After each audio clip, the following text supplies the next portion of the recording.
Hi, I'm Ivanova Smith, and I work for the Department of Social and Health Services, Developmental Disability Community Services Division. Today I wanted to talk about the rights of people with developmental disabilities who get services from us. But first, I want to say a little bit about how these rights became law. It all started back in the 1980s when the state, counties, providers, and advocates created guidelines for supporting people with developmental disabilities.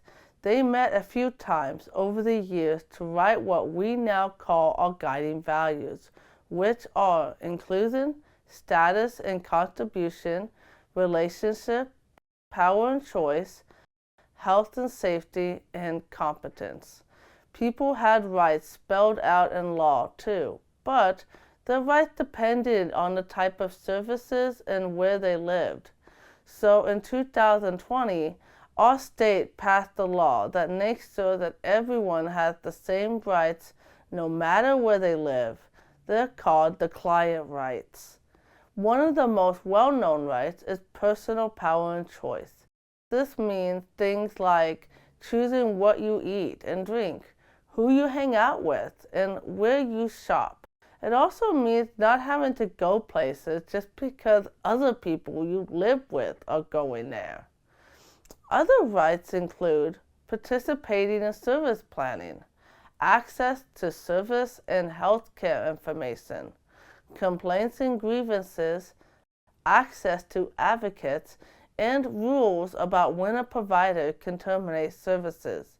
In addition to state law, the federal government gives us rules to follow for people who live in the community. They're called the settings rules. Clients' rights and settings rules both make sure people have power and choice over their lives.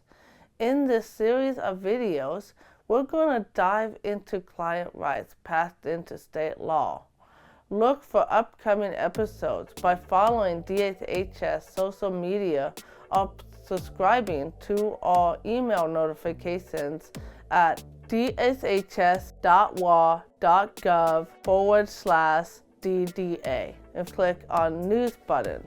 You can also visit peoplefirstofwashington.org for a whole series of videos on clients' rights created by People First members. Thanks for watching, and see you next time when we talk about personal power and choice.